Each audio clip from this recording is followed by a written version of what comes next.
आज की इस क्लास में हम देखने वाले हैं धान की खेती के बारे में महत्वपूर्ण जानकारी। और महत्वपूर्ण जानकारी में हम क्या देखेंगे? कीट प्रबंध एवं बीमारी या रोग प्रबंध। और हम जो है धान की फसल में लगने वाले एक एक कीट और एक एक बीमारी के बारे में बहुत अच्छे से समझने वाले हैं और उनका नियंत्रण भी समझेंगे कि यदि कोई बीमारी होती है यदि कोई कीट लगता है तो उनका नियंत्रण कैसे की जाए, प्राकृतिक विधि से या फिर जो रासायनिक विधि से उनका नियंत्रण कैसे किया जाए। तो इस सारे विषय पे हम पूरी चर्चा करने वाले हैं और एक एक करके हम बहुत अच्छे से समझने वाले हैं। मैं समझता हूं कि धान के कीट और बीमारी के बारे में आप प्रबंध का तरीका आज पूरी तरह से सीखने वाले हो। तो नमस्कार दोस्तों, मैं सचिन राय और आपके अपने YouTube channel PAT with Sachin में एक बार फिर से आपका स्वागत है। और आज की हमारी क्लास जो है धान की खेती के बारे में बहुत महत्वपूर्ण है और यहाँ से जो है हमेशा जो है प्रश्न आते हैं और जो एग्रीकल्चर से संबंधित जो भी विद्यार्थी तैयारी कर रहे हैं उनके लिए क्लास बहुत महत्वपूर्ण होने वाली है, क्योंकि हम धान की बीमारी और धान के रोग के बारे में पूरी चर्चा करने वाले हैं। तो एक एक करके हम समझेंगे। तो चलिए स्टार्ट करते हैं। तो सबसे पहले हमारे सामने है कीट प्रबंध। कीट के बारे में हम देखेंगे। कीट के बारे में सबसे पहले हमारे सामने क्या है? धान का पीला तना छेदक। धान का पीला तना छेदक, और ये पीला तना छेदक को जो है ट्राइपोराइजा इंसर्टेलस बोलते हैं। क्या बोलते हैं? ट्राइपोराइजा इंसर्टेलस। हालांकि ये वैज्ञानिक नाम इनका हमें याद होना चाहिए। कभी कभी परीक्षा में सीधा दे देता है कि ट्राइपोराइजा इंसर्टेलस किस फसल का कीट है जो सबसे ज्यादा हानि पहुंचाता है, तो आपको ऐसा ध्यान रखना पड़ेगा। तो कोई बात नहीं, मैं तो आपको याद करवा ही रहा हूं। एक एक करके सारी फसलों के बारे में हम हर रोज पढ़ते ही हैं, तो आज भी हम बहुत अच्छे से समझने वाले हैं। तो अब इसकी क्या विशेषता है?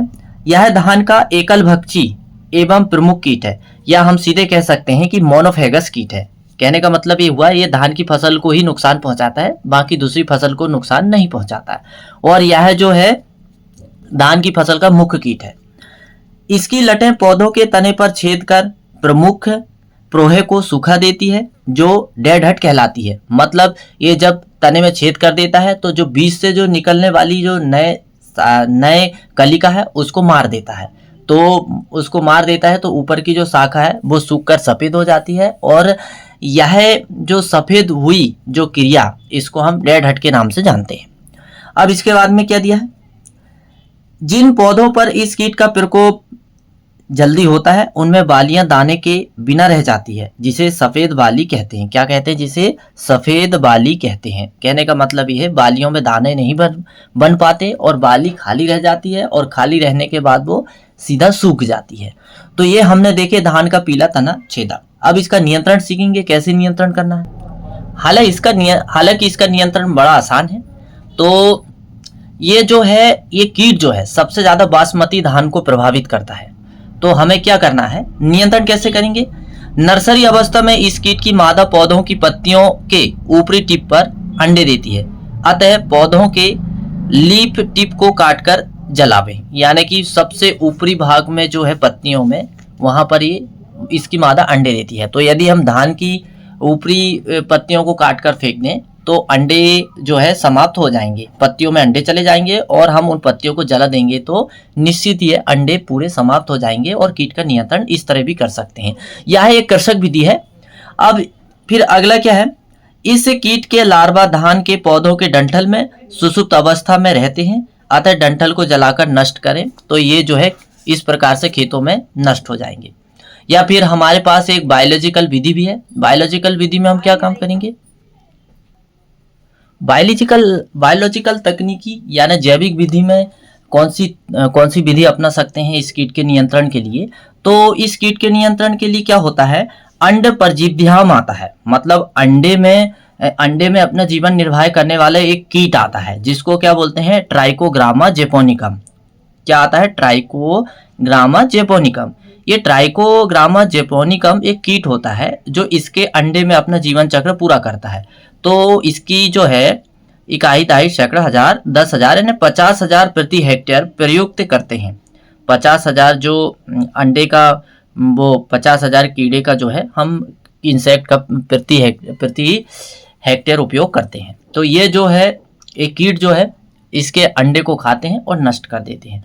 और दूसरा तरीका भी है, इस कीट का प्रकोप होने पर दानेदार कीटनाशक आता है और उस कीटनाशक को कारटाप कहते हैं या कारटाप हाइड्रोक्लोराइड या इसे पदान के नाम से जाना जाता है। इसकी जो है 2 से 5 किलोग्राम सक्रिय तत्व प्रति हेक्टेयर की दर से यदि हम छिड़काव करें तब भी जो है इस कीट से नियंत्रण हो जाता है। तो आज की इस क्लास का हमारा जो महत्वपूर्ण धान की कीटों में यदि हम देखें तो क्या है, धान का गंदी बग। ये धान का गंदी बग जो है बहुत ही खतरनाक कीट है धान का। तो हालांकि ये जो हमारी क्लास है ये कंपटीशन एग्जाम के लिए, एग्रीकल्चर का कोई भी एग्जाम हो, कंपटीशन एग्जाम हो या फिर 11-12 की जो कक्षा वाले विद्यार्थी हो, उनके लिए भी ये बहुत महत्वपूर्ण क्लास है। ऐसा नहीं है कि आप ये सोच लें कि भाई ये क्लास तो हमारे लिए नहीं है, कंपटीशन वालों के लिए नहीं। ये क्लास तो चाहे एग्रीकल्चर का छोटा एग्जाम हो, एमपी बोर्ड का हो या एमपी टेट का हो या बड़े से बड़े एग्जाम हो, सभी के लिए यही कीट होते हैं और यही तरीका अपनाया जाता है। अब हम देखने वाले हैं आज का मोस्ट इंपोर्टेंट धान का कीट है और वो क्या है, धान का गंदी बग, जिसका वैज्ञानिक नाम क्या है, लेप्टोकोरिसा एक्यूटा। क्या है, लेप्टोकोरिसा एक्यूटा। इस कीट को, यह एक प्रकार का ऐसा कीट है जो दुर्गंध छोड़ता है। यदि ये जिस खेत में इसका प्रकोप होता है, जहां पे हमने धान की खेती की है, तो वहां पर एक प्रकार की दुर्गंध छोड़ता है और इसी दुर्गंध के कारण से गंदी बग के नाम से भी जाना जाता है। और इसके जो है निम्फ एवं पौंड, यानी कि इसके जो कीट के जो है, इस कीट के निम्फ एवं पौंड दाने धान के दानों में दूध बनते समय दानों का रस चूसते हैं, जिससे बालियां दाने रहित रह जाती है। कहने का मतलब ये है, इसका प्रकोप सबसे ज्यादा कब होता है, जब बालियां में दाने बनते हैं और वो दूधी अवस्था में रहते हैं, उस समय इसका प्रकोप सबसे ज्यादा होता है। और ये जो क्या काम करता है, दाने के जो है चूस लेता है रस और दूध को पूरा चूस लेता है, तो वहां दाने नहीं बनने देता है। इस कीट के नियंत्रण के लिए क्या उपयोग कर सकते हैं, एक इंसेक्टिसाइड आती है जिसका नाम है मेलाथियान। मेलाथियान 50 EC 625 ml प्रति हेक्टेयर की दर से प्रयोग करें। 625 ml हमको लेना है और 1 हेक्टेयर में उपयोग करना है, तो इससे इस कीट का नियंत्रण हो जाता है। और सबसे बढ़िया बेस्ट तरीका है कीट नियंत्रण का कि आप फसल चक्र अपनाएं। तो फसल चक्र अपनाने से क्या है, ये कीट धान की फसल में हावी नहीं होता है। तो ये तो हमने देखे धान का गंदी बग। अब और भी बहुत सारे कीट हैं, तो हम उनको जो इम्पोर्टेंट कीट है उनके बारे में हम बहुत डीपली से अध्ययन करेंगे। बाकी को हम थोड़ा थोड़ा पढ़ते हुए हम सॉल्व करते हुए आगे बढ़ेंगे, क्योंकि हमें पेपर की दृष्टि से महत्वपूर्ण प्रश्नों पर ज़्यादा फोकस करना है। तो धान का हिप्सा कीट, अब ये धान का हिप्सा कीट जो है, यह है कोलियोप्टेरा गढ़ का नीले रंग का बीटल है। फिर है धान का भूरा फुदका, और ये धान का भूरा फुदका आपने देखे होंगे, ये जो है ब्राउन कलर का ये कीट होता है। इसका वैज्ञानिक नाम है नीला पर्वता लेग्वियंस। क्या है, नीला पर्वता लेग्वियंस। इस कीट से प्रभावित धान के खेतों में हापर बर्न लक्षण दिखाई देते हैं तथा यह कीट धान में वायरस जनित एक बीमारी को भी ट्रांसलेट करता है। उस बीमारी का क्या नाम है, ग्रासी स्टंट। क्या नाम है, ग्रासी स्टंट। कहने का मतलब ये जो ग्रासी स्टंट जो है, ये एक वायरस जनित बीमारी है। यदि कोई एक पौधे में ये बीमारी होती है तो ये कीट एक पौधे में बैठता है, दूसरे पौधे में बैठता है, तीसरे पौधे में बैठता है। ऐसा बैठते बैठते ये इसका काम क्या है, पत्तियों का रस चूसना। तो यदि धोखे से रोग ग्रसित पौधे के ऊपर ये बैठ जाता है और फिर यही कीट फिर जाके स्वस्थ पौधे में बैठ जाता है, तो अपने पैरों में, अपने डंक में, अपने पंखे में जो वायरस जाते हैं वो दूसरे पौधे में पहुंच जाते हैं। इस तरह से वो पौधे भी रोग से ग्रसित हो जाता है। तो ऐसे ग्रासी स्टंट वायरस जनित रोग फैलाने का मुख्य आधार है ये। तो यदि हम ग्रासी स्टंट बीमारी को रोकना चाहते हैं तो हम इस कीट को नियंत्रण करें। इस कीट का नियंत्रण करने के लिए हम इंसेक्टिसाइड का उपयोग करेंगे, तो निश्चित ये ग्रासी स्टंट बीमारी भी नियंत्रित हो जाएगी। तो इसके लिए एक दवा आती है इमिडाक्लोरपिड। क्या आती है,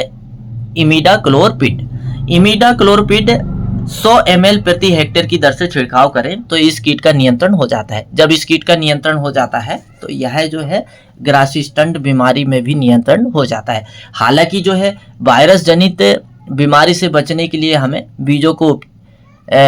बीजों को इंसेक्टिसाइड बीमारियों से उपचारित करके ही बोना चाहिए।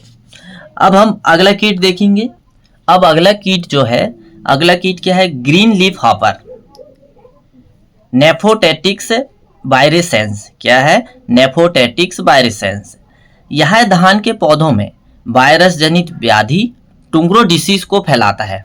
तो क्वेश्चन यहाँ पर कैसा बनेगा कि वह कीट का नाम बताइए जो टुंगरो वायरस को ट्रांसलेट करता है या टुंगरो बीमारी को धान में फैलाता है। तो उसका नाम क्या है, ग्रीन लीफ हॉपर। क्या नाम है उसका, ग्रीन लीफ हॉपर। तो ये जो है वायरस जनित बीमारी को ट्रांसलेट करता है। जैसे इससे पहले हमने देखे थे धान का भूरा कीट हमने देखे थे जो ग्रासी स्टंट बीमारी को ट्रांसलेट करता है। उसी प्रकार ग्रीन लीफ हॉपर भी जो है टुंगरो डिसीज को फैलाता है। अब और भी बहुत सारे कीट होते हैं, लेकिन हमने वो कीट देखे आज के इस क्लास में जो पेपर में काफी बार पूछे जाते हैं, बार बार दोहरा के पूछे जाते हैं कि भाई ये कीट कौन सी बीमारी को फैलाता है धान में और इसको कैसे नियंत्रण किया जाता है। तो मोस्टली जो पेपर में जो प्रश्न आते हैं उनको हमने आज कवर किए। तो अब हम देखेंगे धान का थ्रिप्स। यह नर्सरी अवस्था का महत्वपूर्ण कीट है।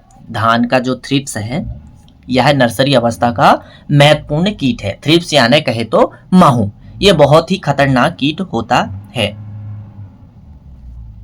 अब इसके बाद में जब हमारी अगली क्लास होगी धान के विषय में तो हम उसमें देखेंगे बीमारी। और हालांकि हमारी कोशिश ये थी कि हमें आज बीमारी भी कवर करना था, लेकिन हमारी क्लास थोड़ी सी बड़ी हो गई, इसलिए हमने जो है आज की क्लास में बस केवल इंसेक्ट को ही कवर किए। और ये धान के जो कीट है बहुत ही इम्पोर्टेंट है, आप बिल्कुल एक एक समझ लीजिए। और यदि आपको ये मेरा वीडियो पसंद आया तो उसे लाइक कमेंट्स जरूर करिए। और यदि आप पहली बार चैनल में विजिट कर रहे हैं तो सब्सक्राइब करना ना भूलें। अब हम अगली जब हमारी क्लास होगी तो हम उसमें देखेंगे धान के डिसीज एक एक करके पूरे समझने वाले हैं। तो तब तक के लिए धन्यवाद।